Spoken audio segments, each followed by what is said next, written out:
안녕하세요. 오늘도 사연살롱을 찾아주셔서 감사합니다. 암 투병 중에 자식과 절연한 50대 여성입니다. 암에 걸린 마당에 굳이 그렇게까지 할 거 있냐고 하실지 모르겠지만 제가 오죽하면 이런 결정을 내렸겠습니까? 내 몸에 10달을 품어서 낳은 금쪽 같은 새끼인데 말이죠. 그런데 죽음 앞에서도 절대로 용서가 안 되는 부분이 있더라고요. 아니, 더 정확히 말하자면 죽음을 앞두고 있기 때문에 더더욱 용서가 안 됐다고 하는 게 맞을 것 같네요.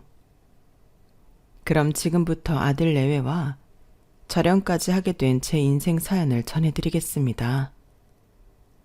저는 결혼하기 전까지는 살면서 고생이란 걸 해본 적이 없었어요. 부유한 부모님을 둔 덕분이었죠. 그 부분에 대해서는 정말 감사하게 생각하고 있습니다. 부모님 그늘 아래서 살 때 제 인생의 유일한 고민은 시험 잘 쳐서 좋은 학교에 들어가는 것 외엔 없었습니다. 지금은 고교 입시가 많이 달라졌지만 제가 고등학교에 다닐 당시만 해도 성적으로 고등학교를 지원해서 가곤 했거든요. 어느 학교에 다니느냐에 따라 공부를 잘하는지 아닌지를 판가름할 수 있던 시절이었죠. 그래서 소위 돈 좀 있는 집에선 자식들을 좋은 고등학교에 보내기 위해 요즘 대학 입시 못지않게 고등학교 시험 준비를 시켰어요. 집에 가정교사나 명문대생 과외 선생을 두고 공부를 시키는 건 기본이었고 은밀히 예상 시험지를 빼돌려 공부시키는 집들도 있었어요. 하여간에 예나 지금이나 우리나라 학부모들의 교육열은 못 말릴 정도랍니다. 저희 부모님도 오빠들과 제 입시를 위해 남들 못지않게 공을 들였어요. 덕분에 저희 3남매는 명문 고등학교에 들어갈 수 있었죠. 고등학교에 들어간 이후에는 대입을 위해 가정교사를 드리거나 명문대 출신의 입주과외 선생을 드렸어요. 그 결과 오빠는 Y대 의대에 들어갔고 작은 오빠는 K대 경영학과에 들어갈 수 있었죠. 그리고 드디어 제 차례가 되었어요. 두 오빠의 경험상 가정교사보다는 입주과외로 재미를 봤기 때문에 이번에도 부모님은 입주과외 선생을 드리기로 했어요. 저는 두 오빠에 비해 상대적으로 성적이 뒤처지는 편이라서 성신여대 정도 들어가면 잘 가는 거라고 생각하고 있었어요. 부모님도 그렇게 생각하셨고요. 그런데 제 입주 과외를 맡은 서울대생이 그 말을 듣고는 버럭 화를 내는 거 있죠. 아니, 고작 그 정도 목표를 세운 거면서 저를 과외 선생을 쓰시는 겁니까? 저는 2대 이하 대학을 목표로 하는 학생은 받지 않습니다. 적어도 내 제자라고 하면 그 정도 대학은 들어가야 하니까요. 어떻게 하시겠습니까? 목표를 상향 조정하시겠습니까? 아니면 과외 선생을 다른 사람으로 부르시겠습니까? 초면에 너무도 당돌한 소리를 하는 과외 선생을 보고 저도 제 부모님도 꽤나 놀랄 수밖에 없었어요. 그러면서 한편으로는 말로만 큰 소리 쳐놓고 나중엔 이런저런 핑계를 대며 책임 회피하려는 거 아닌가 의심이 되더라고요. 그건 어머니도 저와 마찬가지였고요. 하지만 사업을 하시는 아버지만큼은 생각이 다르셨어요. 그래, 사내라면 그 정도 배포는 있어야지. 마음에 들어. 달래 서울대생이 아니었어. 하지만 말로만 큰소리 치는 건 누구나 할 수 있지 않겠나? 자네가 내 딸을 이대에 보내준다면 과외비 외에 적절한 포상을 해주겠네. 이를테면 졸업할 때까지 등록금 전액과 생활비 일체를 지원할 생각이네만. 자네 생각은 어떤가? 좋습니다.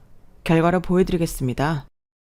그건 그렇고 내 딸이 이대에 들어가지 못하면 그땐 자네도 자네 말에 책임을 져야 하지 않겠나? 세상에 궁자 믿음은 없는 거니까. 거기에 대해선 어떻게 생각하는가? 그러자 과외 선생님은 1초의 망설임도 없이 대답했어요. 만약 정희 학생이 이대에 합격을 못한다면 그동안 제가 받은 과외비는 전액 환불해 드리겠습니다. 이 정도면 만족하시겠습니까? 그 말에 저는 속으로 코웃음을 쳤어요. 서울대생한테 공짜 과외를 받게 생겼구나 하고 말이죠. 그렇게 생각한 이유는 대입 학력고사까지 고작 1년 남짓 남은 시점이었기 때문이었죠. 그 짧은 기간에 성신여대도 갈까 말까한 성적의 학생을 이대에 갈 성적으로 만든다는 건 사실상 불가능에 가까웠거든요. 그런데 과외 선생이 저희 집에 입주를 하고 첫 수업을 받아보고서는 이러다 나 정말 이대 가는 거 아니야? 하는 생각을 하게 되었어요. 왜 그렇게 생각을 했느냐면 이번 과외 선생은 저번에 만났던 선생들과는 너무도 달랐기 때문이었죠. 일단 어떻게 공부를 해야 성적이 잘 나오는지를 귀신같이 알고 있는 사람이었어요. 같은 공부를 해도 짧은 시간에 효율을 높이는 방법을 말이죠. 그리고 덧붙여서 어떻게 하면 시간을 알차게 쓸 수 있는지도 무척이나 잘 알고 있었어요. 지금까지 자신이 그렇게 공부해 왔기 때문에 그런 방식이 몸에 익은 사람이었던 거죠. 과외 선생님은 앞으로 남은 1년을 마치 2년처럼 사용할 수 있도록 시간표까지 짜주었어요. 분 단위로 끊어서 말이죠. 명심해. 앞으로 1년간 정희 너는 여자도 아니고 사람도 아니야. 그냥 공부하는 기계가 되는 거야. 내가 짜준 일과표대로 먹고 자고 학교에 가고 공부만 하는 거야. 힘들겠지만 이대로만 잘 따라준다면 1년 뒤 너는 멋진 이대생이 될 수 있어. 그러니까 1년만 나 죽었어 하고 날 믿고 따라와줘. 그렇게 시작된 입주과외 선생과의 공부는 정말 토 나올 정도로 힘들고 벅찼어요. 숨쉬는 자유 외에는 제게 주어진 자유는 아무것도 없는 것 같았거든요. 학교에서 쉬는 시간에 친구들과 수다를 떨 시간도 없이 영어 단어를 외워야 했고, 등하교 때 차 안에서도 수학 공식을 암기해야 했어요. 심지어 똥 싸는 시간까지 아껴가며 공부를 했으니 말 다 했죠. 그때는 정말이지 꿈에서도 영단어를 배우고 수학 공식을 외울 정도로 공부 외에는 아무것도 없는 삶을 살았어요. 과외를 시작하고 첫 달은 너무 힘들어서 울면서 엄마한테 과외를 그만두고 싶다고 조르기도 했어요.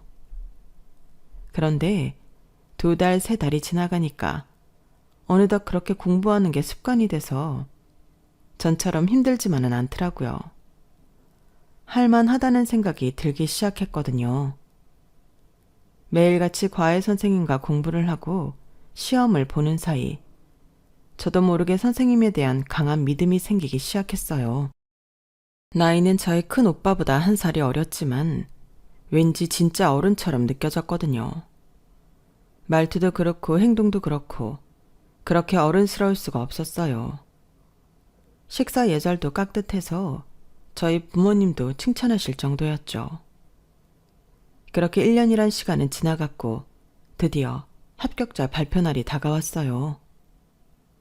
지금은 학교에서 전화 연락도 오고 인터넷으로 확인할 수 있다지만 당시만 해도 해당 학교에 가서 직접 눈으로 합격자 명단을 확인해야 했어요. 저는 부모님과 함께 일찌감치 학교로 향했죠. 그리곤 합격자 명단 앞에서 제 이름을 찾느라 분주했어요. 그런데 제 이름을 찾기도 전에 누가 꽃다발을 내밀며 축하 인사를 건네지 뭐예요. 고개를 돌려보니 과외 선생님이었어요. 새벽부터 집을 나서길래 또 공부하러 학교 도서관에 가나보다 했더니 여기에 와 있었던 모양이더라고요.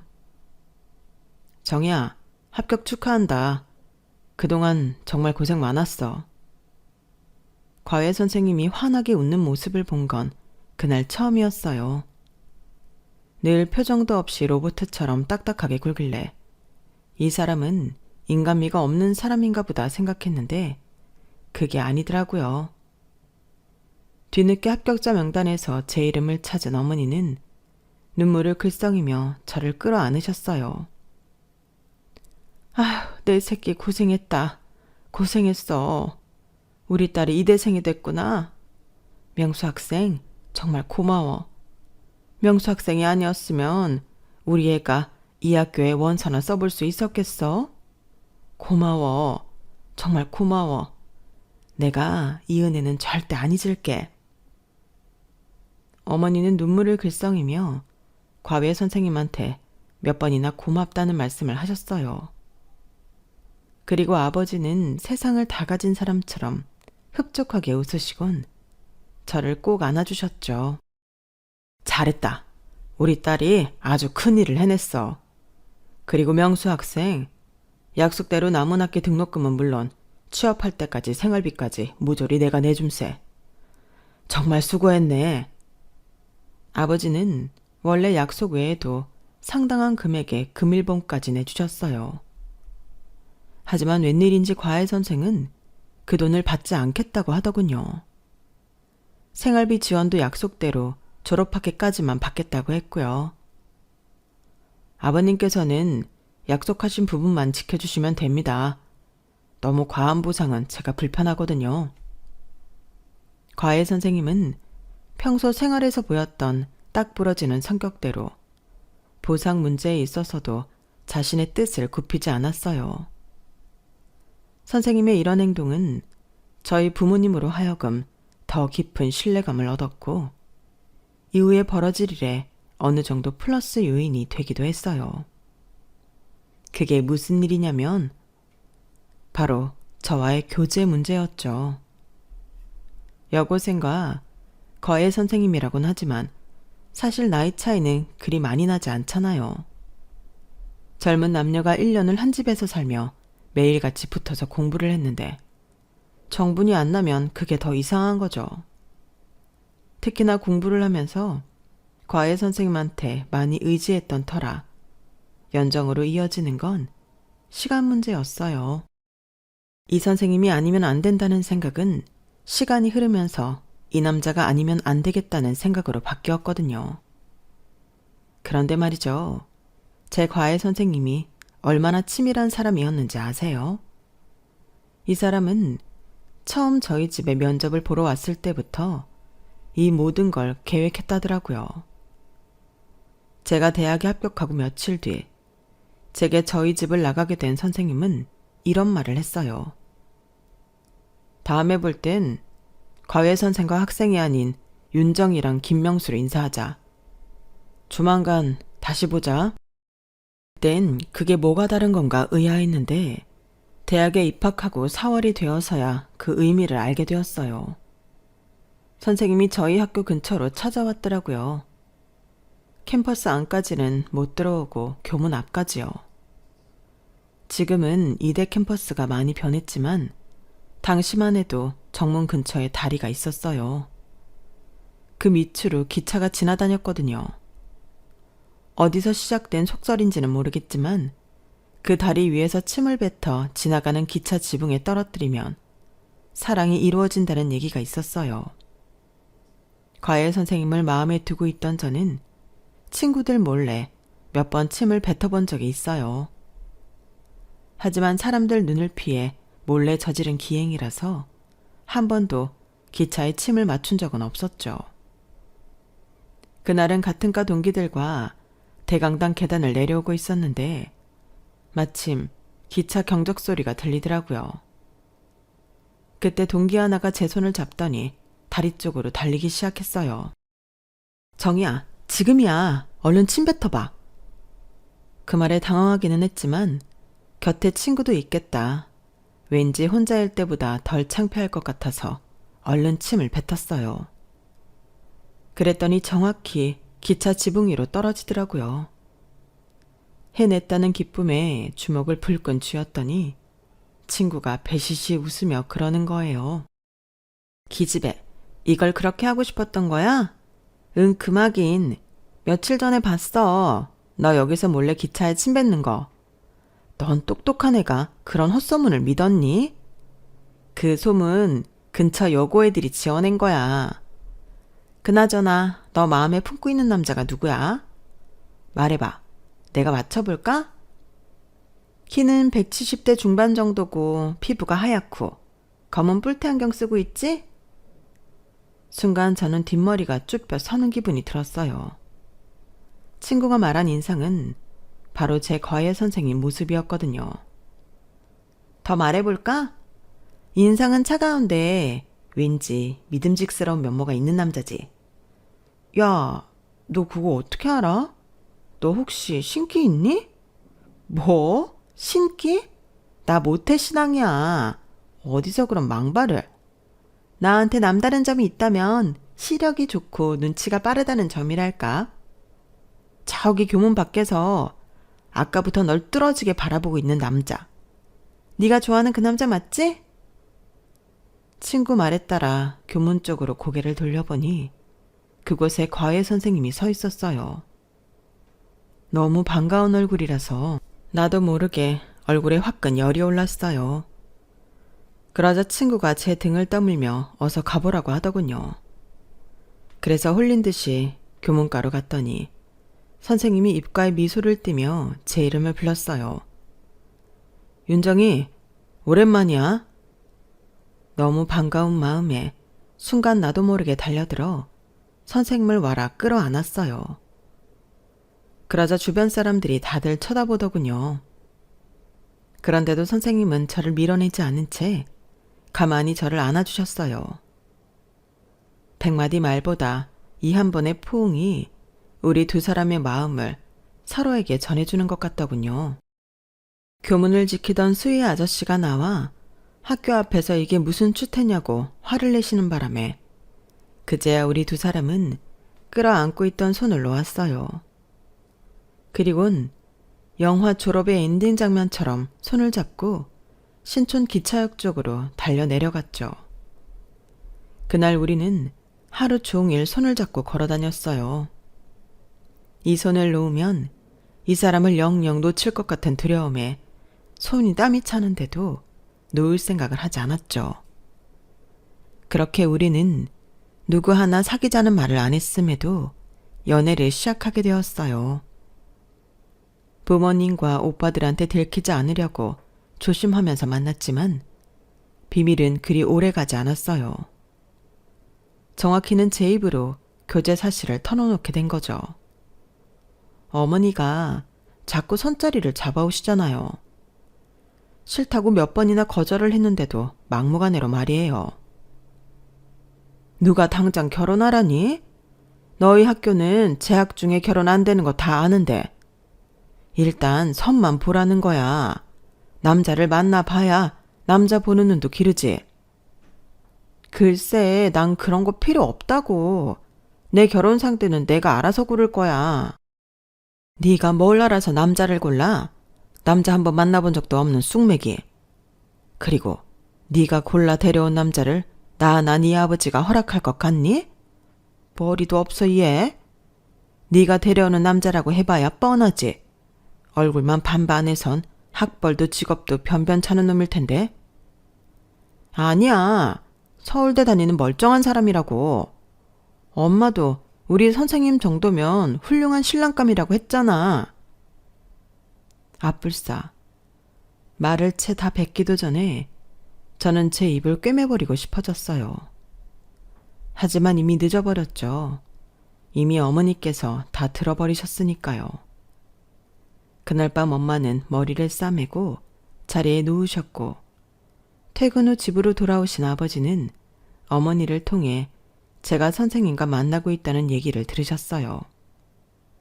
이러다 사랑의 도피라도 해야 되는 거 아닌가 걱정을 하고 있었는데 가정부 아주머니가 제 방문을 두드렸어요. 아버지가 저를 찾으신다고 안방으로 가보라고 하더군요. 이제 죽었다 생각하고 떨리는 마음으로 안방문을 열었는데 어찌된 일인지 부모님 표정이 나쁘지 않더라고요. 불과 1시간 전까지만 해도 죽 써서 개주게 됐다고 한탄을 하시던 어머니도 언제 그랬냐는 듯 멀쩡하시더라고요. 그래, 네 엄마한테 얘긴 들었다. 주말에 집으로 오라고 해라. 아버지, 제가 좋아하는 거예요. 선생님은 아무 잘못 없어요. 그러니까 혼내시려거든 저를 혼내세요. 네? 내가 너를 왜 혼을 내? 다 큰 성인이 연애 좀 한다고 혼낼 것 같으면 이 나라에 안 혼나도 될 사람이 어디 있겠니? 내가 김 선생하고 나눌 이야기가 있어서 그러니까 지레 겁먹지 말고 불러.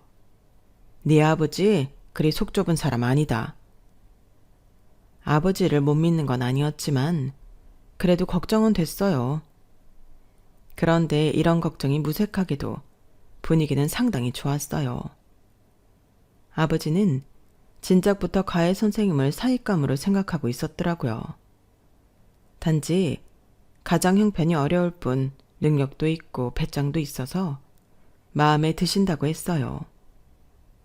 어머니 역시 아버지한테 설득당해서 더는 반대를 하지 않으셨죠. 만약 자네가 가벼운 마음으로 내 딸을 만나는 거라면 지금이라도 당장 그만두게. 결혼을 전제로 한 만남이 아니라면 나는 두 사람 관계를 인정하지 않겠네. 그런 걱정이라면 하지 않으셔도 됩니다. 저 역시 미래를 생각하고 신중하게 만남을 시작한 거니까요. 이 댁에 처음 왔을 때부터 결심한 겁니다. 정희가 대학을 졸업할 때까지는 걱정하시는 일 없도록 조심하겠습니다. 여자라고 해서 집에서 살림만 해야 한다고 생각하는 막힌 사람은 아니니까요. 선생님의 그 말이 저희 부모님을 안심시켰는지 모르겠지만 솔직히 저는 마냥 좋지는 않았어요. 그렇잖아요. 한창 젊은 남녀가 만나서 조선시대 남녀처럼 내외를 하는 건 조금 그렇잖아요. 하지만 거기에 대해 제가 뭐라고 할 수는 없었어요. 그랬다가는 제가 너무 발랑 까진 여자처럼 보일 것 같았거든요. 자기가 입 밖으로 내뱉은 말은 어떻게든 지키는 선생님이었기에 저는 정말 대학을 졸업할 때까지 아무 일 없이 연애를 했어요. 그리고 드디어 결혼을 하게 되었죠. 우리 시댁은 제가 생각했던 것보다 너무 가난했어요. 남편 밑으로 형제가 넷이나 더 있었는데 대학 공부를 한 사람은 제 남편이 유일하더라고요. 한마디로 개천에서 난 용이었던 거죠. 거의 대릴사위나 마찬가지로 저희 집 도움으로 결혼을 하게 되었어요. 남편은 자기 힘으로 하겠다고 했지만 저희 아버지가 극구 반대하셨죠. 하나밖에 없는 딸을 궁색하게 살도록 내버려 둘 수 없다는 게 이유였어요. 그런데 제 남편이 정말 대단한 사람인 게 이후 직장 생활을 하며 모은 돈으로 저희 아버지한테 받은 결혼 비용을 다 갚았다는 거예요. 그렇게 하기까지 약 10년이나 걸렸지만요. 이러니 제 친정 아버지가 제 남편을 예뻐하지 않을 수가 있겠어요? 모르긴 해도 친자식들보다도 제 남편이 더 믿어오셨을 것 같아요. 그러니 회사도 제 남편한테 물려주신 거겠죠. 어차피 큰 오빠는 의사로 살고 있었고 작은 오빠는 어디에 얽매이는 걸 싫어하는 사람이었어요. 그러니 회사를 맡을 사람은 제 남편밖에 없기도 했어요. 그렇게 회사를 물려받은 남편은 저희 아버지가 운영하던 때보다도 회사를 더 많이 키웠어요. 하지만 자신의 몸도 챙기지 않고 일에 빠져 살던 남편은 회사 대표가 된 지 8년 만에 병을 얻게 되었죠. 대장암이었어요. 이미 수술 시기를 놓친 뒤라서 남편은 암 판정을 받고 1년도 채 안 돼서 세상을 떠나고 말았어요. 그 바람에 회사는 연로하신 아버지가 잠시 맡으셨다가 전문 기업인에게 회사를 맡기게 되었어요. 19년간의 결혼 생활은 그렇게 끝이 나버렸죠.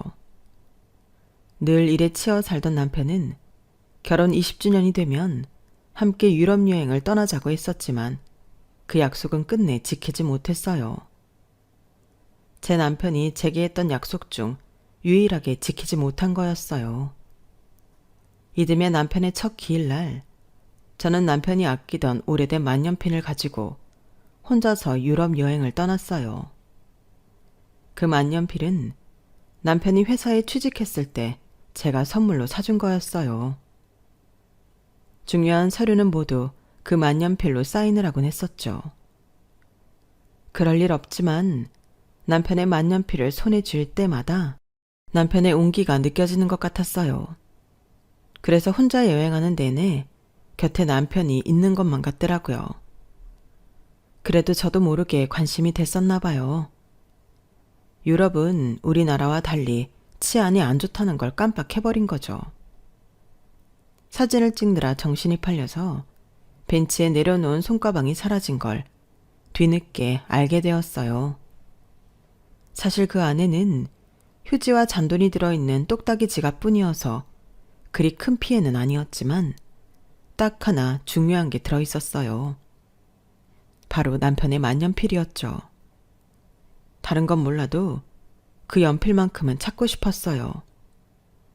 그래서 사람들한테 물어 경찰서까지 가게 되었죠. 하지만 이태리 경찰들은 아무 도움이 되지 못했어요. 돈도 얼마 안 들었으니 그냥 잊으라고 하더군요. 그 말이 어찌나 화가 나는지 저도 모르게 소리를 버럭 질렀어요. 그러자 옆에 있던 동양인 남자 하나가 저를 말리더군요. 그 남자는 어눌한 한국어로 그러면 안 된다고 했어요. 이태리 경찰은 성질이 더럽다면서 말이죠. 그리고는 저를 데리고 밖으로 나갔어요. 그 남자는 차라리 가방을 잃어버린 근처 휴지통을 찾아보는 게 빠를 거라고 했어요. 가방을 훔쳐간 도둑이 돈이 얼마 안 된 걸 확인하고는 아마도 가방을 근처에 버렸을 거라면서요. 그렇게 저는 난생 처음 본 남자와 함께 도둑 맞은 제 가방을 찾아 휴지통을 뒤지고 다녔어요. 시간이 얼마나 지났을까요? 저보다 더 열심히 휴지통을 뒤지던 젊은 남자가 급하게 저를 부르더라고요. 달려가 보니 남자 손에 제 가방이 들려 있었어요. 가방 속에는 지갑을 제외한 모든 게 그대로 남아 있었죠. 남편의 낡은 만년필도요.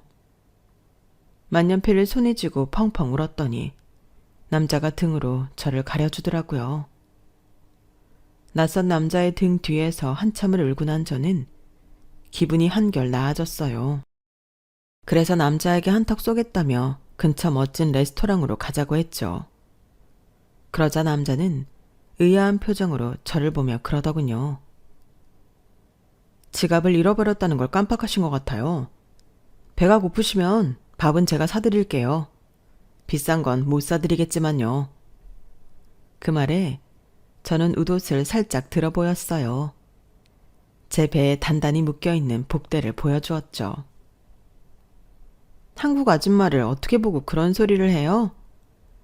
잔돈푼 조금 잃었다고 해서 문제될 거 없으니까 걱정 말고 따라와요.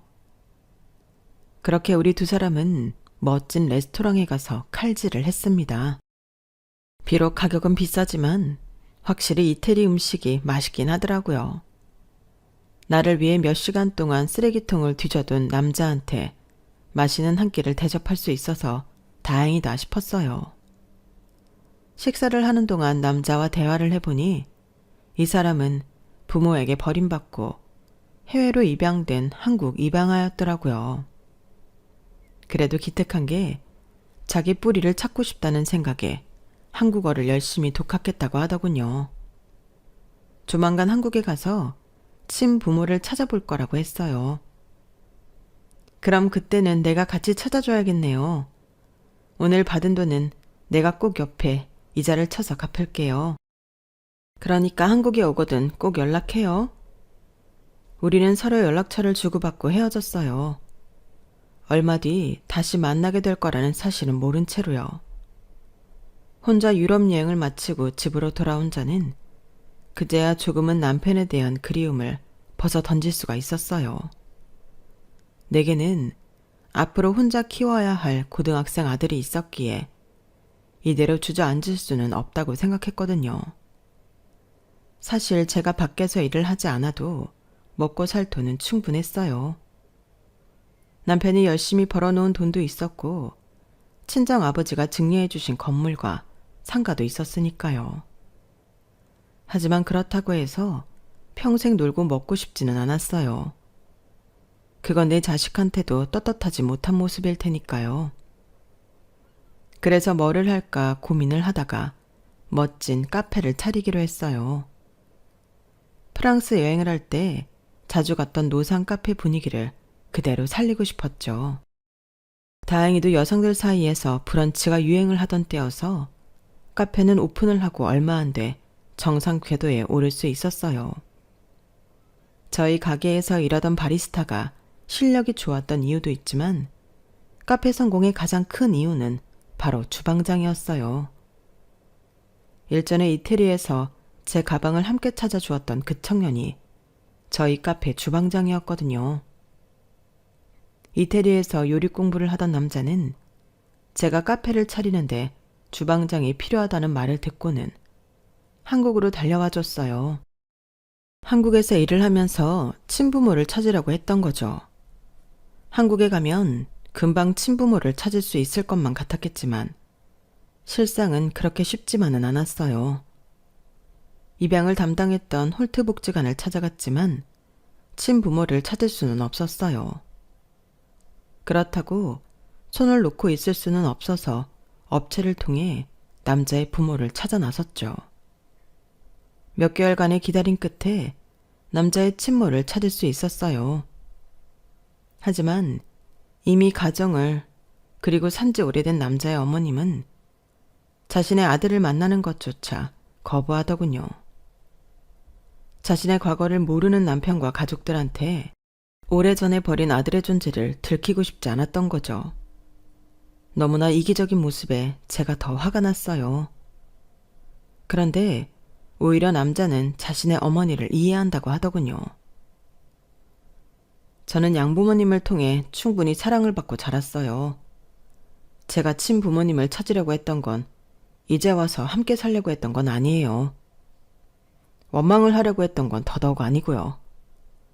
저는 양부모님 사랑을 받으며 잘 자랐고 훌륭한 성인이 되었다는 걸 보여드리고 싶었을 뿐이에요. 그런데 그런 제 마음이 부모님의 인생에 방해가 된다면 하지 않는 게 맞는 거겠죠. 이거면 됐어요. 더는 어머니를 힘들게 하고 싶지 않아요. 이렇게 마음이 예쁘고 속 깊은 사람이 또 어디 있을까요? 안타까운 마음에 제가 남자의 한국 어머니가 되어주기로 약속했어요. 그렇게 저는 또 하나의 아들을 가지게 되었고 남자는 두 번째 양어머니를 가지게 되었어요. 5년간 카페를 운영하던 저는 아들 녀석이 결혼을 하면서 손주 봐줄 사람이 없다고 해서 가게를 접었어요. 제가 하던 카페는 제 양아들한테 넘겨주었어요. 따로 계약서는 쓰지 않았고 언제가 됐든 돈이 모이면 그때 달라고 얘기했죠. 애가 애를 낳는다고 하죠. 제 아들은 군대에도 가기 전인 대학교 1학년 때 같은 과 여학생과 사귀면서 속도 위반으로 아이를 낳아 결혼했어요. 처음엔 결혼을 반대하던 사돈은 저희 집에 재산이 꽤 있다는 것을 알고는 결혼을 승낙해 주었죠. 솔직히 말해서 둘 사이에 아이만 생기지 않았다면 저는 그 집과 사돈을 맺고 싶지 않았어요. 어찌됐건 간에 저희 집 재산을 보고 결혼시키려고 한 거니까요. 아이가 태어나기도 전에 군입대를 하게 된 아들은 어린 부인을 대신해서 저보고 자기 딸아이를 키워달라고 했어요.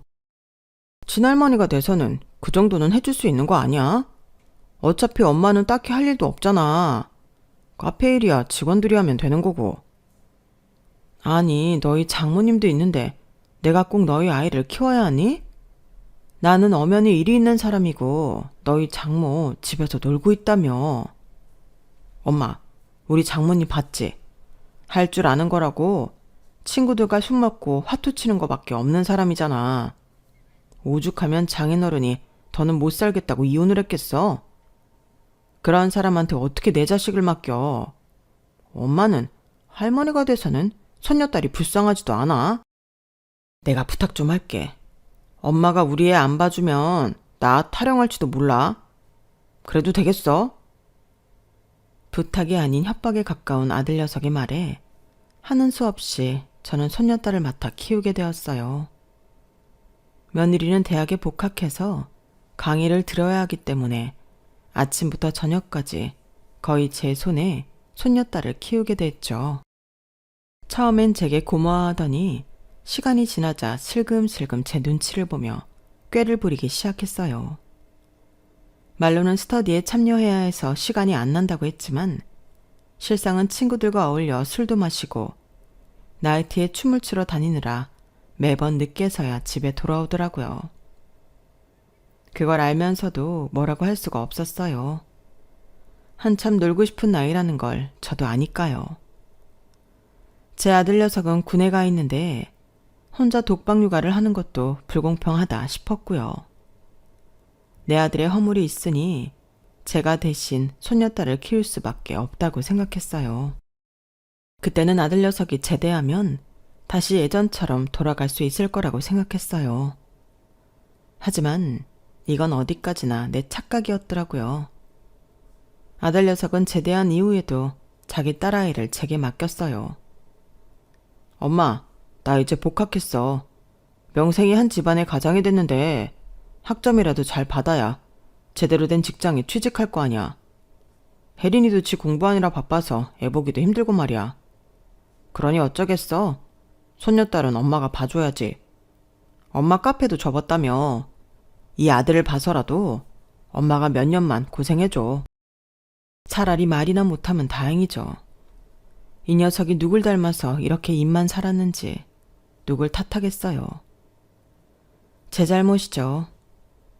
그래서 모든 게 내 죄다 생각하고 손녀딸 육아에 열중했어요. 그런데 언제부턴가 소화도 잘 안 되고 몸이 자꾸 늘어지더라고요. 병원에 가봤지만 별다른 진단은 나오지 않았어요. 모든 게 정상이라고 하는데 저는 정말 아팠거든요. 정확한 진단을 받으려고 여러 병원을 돌아다녔더니 의사들이 마치 저를 꾀병 환자 보는 듯 하는 것 같았어요. 아들 내외도 마찬가지였고요. 엄마, 정말 이러는 거 아니야. 손녀딸 좀 봐달라고 했더니 꾀병을 부려? 솔직히 애 하나 보는 게 그렇게 힘든 일도 아니잖아. 그동안 엄마가 세상을 너무 편하게 살아서 그러는 모양인데 엄마 또래 다른 아줌마들은 다들 손주 보느라 바쁘다고. 엄마만 고생하는 거 아닌데 왜 이렇게 유난이야. 엄마 때문에 내가 와이프 앞에서 면이 안 선단 말이야. 그렇게 우리 애 봐주기 싫으면 알았어. 내가 학교 그만두고 집에서 애나 키우지 뭐. 대신 엄마도 이거 하나만 알아둬. 엄마 아들이 백수로 살게 된 건 다 엄마 탓이라는 거 말이야. 어머님, 저도 어머님한테 많이 실망했어요. 그래도 어머님은 저희 엄마와는 달리 꽤 어른스러운 분인 줄 알았는데 그게 아니었나 보네요. 없는 병도 만들어내려고 하실 줄은 몰랐어요. 실망이에요. 억울하게도 아무도 믿어주지 않더군요. 내 속으로 낳은 자식도 그런데 남의 자식이 믿어줄 리 없죠. 착잡한 마음에 전에 하던 카페에 찾아갔어요. 그랬더니 양아들 녀석이 저를 보자마자 대뜸 그러더군요. 엄마, 어디 아파요? 안색이 너무 안 좋아요. 병원에는 가봤어요? 의사가 뭐라 그래요? 어디가 잘못된 거래요? 숨도 쉬지 않고 제 걱정을 쏟아내는 양아들을 보니 나도 모르게 눈물이 나더라고요. 내 자식은 내가 꾀병을 부리는 거라고 오히려 야속해 하던데 피 한 방울 섞이지 않은 양아들은 이렇게도 나를 걱정해주니 말이에요. 그래서 그간 있었던 일을 모조리 털어놓았더니 양아들이 제 손목을 잡고는 병원으로 데려가더라고요. 규모가 그리 크지 않은 동네 병원이었는데 양아들과 의사 선생님 친분이 있는지 꽤나 친근해 보이더라고요. 의사 선생님은 몇 가지 간단한 진단을 해보고는 더 정확한 진단을 위해서 CT 촬영을 해야 한다고 했어요. 그 병원에는 기계가 없어서 외부 병원에서 사진을 찍고 와야 한다고 하더군요. 병원에서 CT 촬영을 마치고 돌아온 저는 의사 선생님과 다시 마주 앉았어요. 한참을 사진을 들여다보던 선생님은 고개를 갸웃거리며 몇 번이나 낮은 한숨을 쉬더라고요. 그리고는 아무래도 큰 병원에 가봐야 할 것 같다며 자기가 아는 선생님을 추천해주겠다고 했어요. 그렇게 대학병원에 가게 된 저는 생각지도 못한 말을 듣게 되었죠. 췌장암이었어요. 다행히 많이 진행되지는 않았다고 했지만 일단 암이라는 말에 덜컥 겁이 났어요. 내 남편을 데려간 몹쓸 병도 암이었으니까요. 그러면서 한편으로는 속이 시원하더라고요. 적어도 내가 꾀병을 부르는 게 아니라는 것만은 밝혀졌으니까요. 대개 췌장암은 초기에는 인지를 하지 못해서 발견하기 힘들다고 하더라고요. 제가 조금 예민한 성격이라서 오히려 일찍 발견할 수 있었던 거죠. 의사 선생님과 상담을 하는 내내 양아들은 제 곁을 지켜주었어요. 제 손을 꼭 잡고 따뜻한 손으로 제 등을 쓸어주면서 괜찮을 거라고 말해주더군요. 사람의 온기가 그렇게 위로가 될 줄은 몰랐어요. 몸보다 아픈 제 마음을 위로받는 기분이었죠. 그 덕에 기운을 차린 저는 암과 싸울 용기를 얻었어요. 병명도 알았으니 당장 치료를 시작하기로 했죠.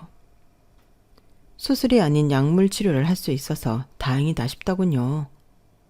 혹시라도 수술을 하게 되면 어린 손녀딸을 봐줄 사람이 없다는 게 마음에 걸렸거든요. 따로 입원할 필요는 없고 집에서 생활을 하다가 항암 치료가 있는 날만 병원에 가곤 했어요. 그래도 주사를 맞고 오는 날은 몸이 힘들어서 도저히 손녀딸을 볼 수가 없더라고요. 그럴 때만 아들과 며느리를 불러 손녀딸을 데려가게 했어요. 제 딴에는 자기들을 생각해서 그랬던 건데 글쎄 이것들이 뭐라는지 아세요? 어머님, 앞으로 은비는 저희가 알아서 키울게요. 어머님은 치료에 집중하세요. 너희가 그럴 시간이 되니? 요즘 취업 준비로 바쁘잖니. 치료 없는 날은 내가 집에서 볼 테니까 주사 맞는 날만 너희가 데려가렴. 그러자 아들놈이 대뜸 그러는 거예요. 엄마, 그냥 이 사람 말 들어요. 솔직히 머리 다 빠진 할머니랑 지내면 애 교육상으로도 안 좋다고.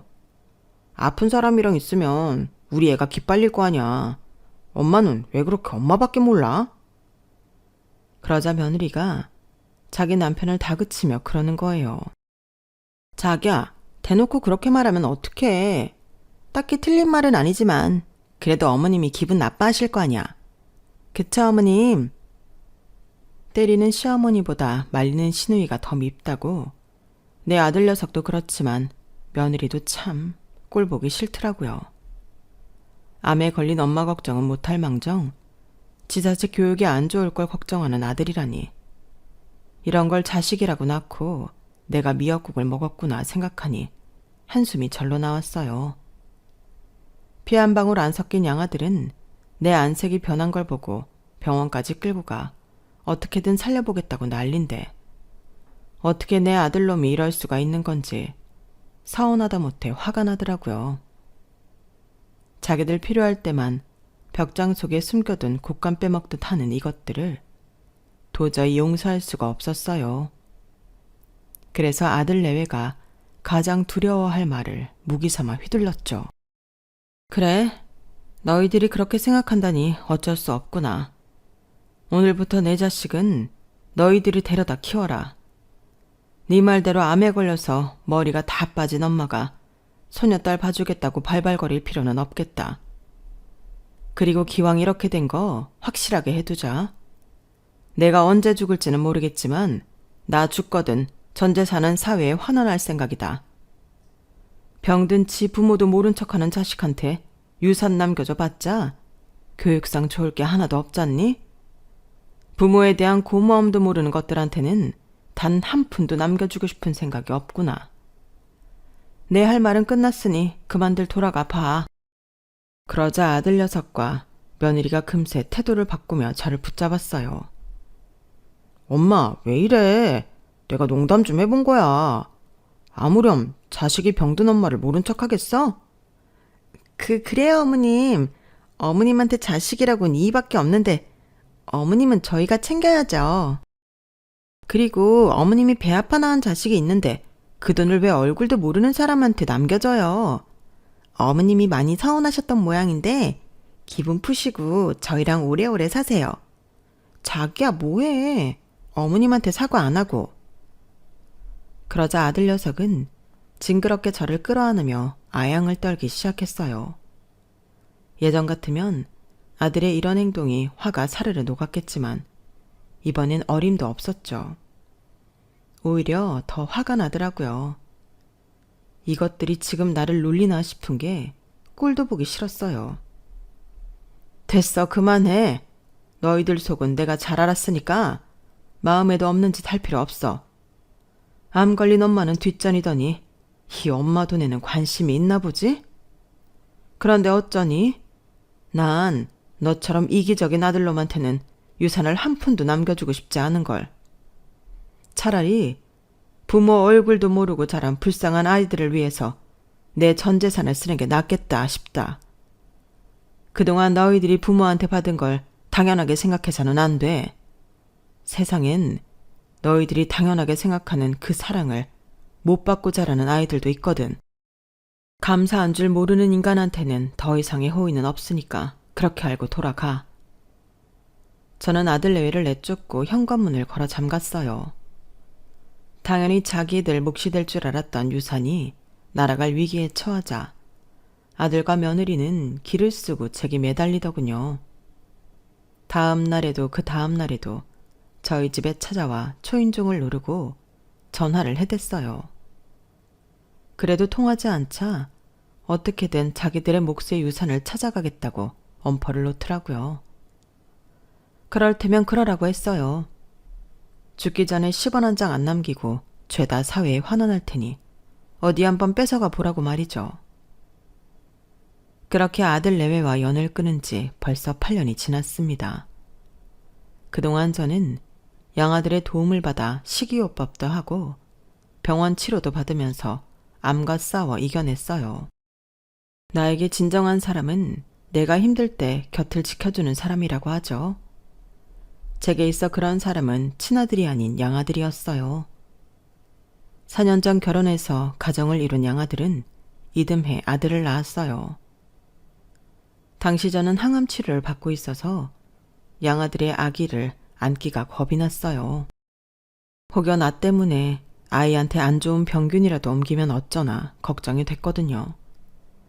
그랬더니 양아들 녀석이 그런 걱정하지 말라며 지 아이를 제 품에 안겨주더라고요.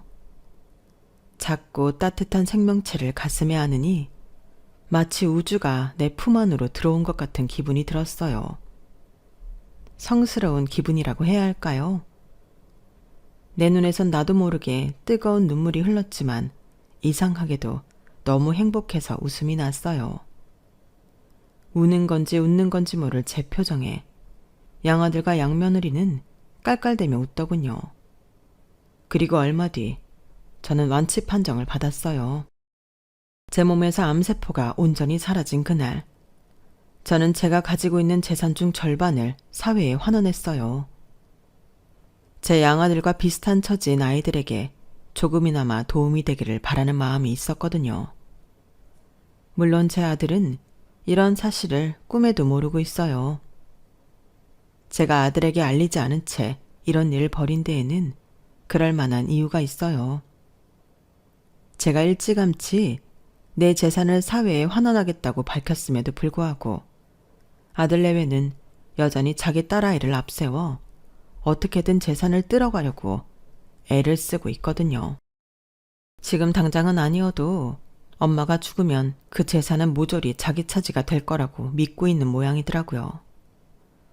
자식은 부모를 버려도 부모는 자식을 못 버린다나요? 도대체 그런 근거 없는 자신감은 어디서 나오는 건지 모르겠네요. 이미 전 재산의 절반이 날아갔다는 사실을 알면 아들이 어떤 표정을 지을지 궁금합니다. 세상에는 부모의 사랑을 당연한 것처럼 받고만 사는 아이들이 많잖아요. 제 아들을 비롯해서 말이에요. 그 아이들이 이거 하나만 알아두었으면 좋겠습니다. 얘들아, 세상엔 공짜가 없단다. 설령 그게 부모의 사랑이라고 하더라도 말이다. 지금까지 제 사연을 들어주셔서 감사합니다. 항상 건강하시고 정말 행복하시길 바랍니다. 여러분, 사연 댓글에 응원과 현명한 조언 부탁드려요. 좋아요와 구독은 저에게 큰 힘이 됩니다. 오늘도 좋은 일 가득하세요.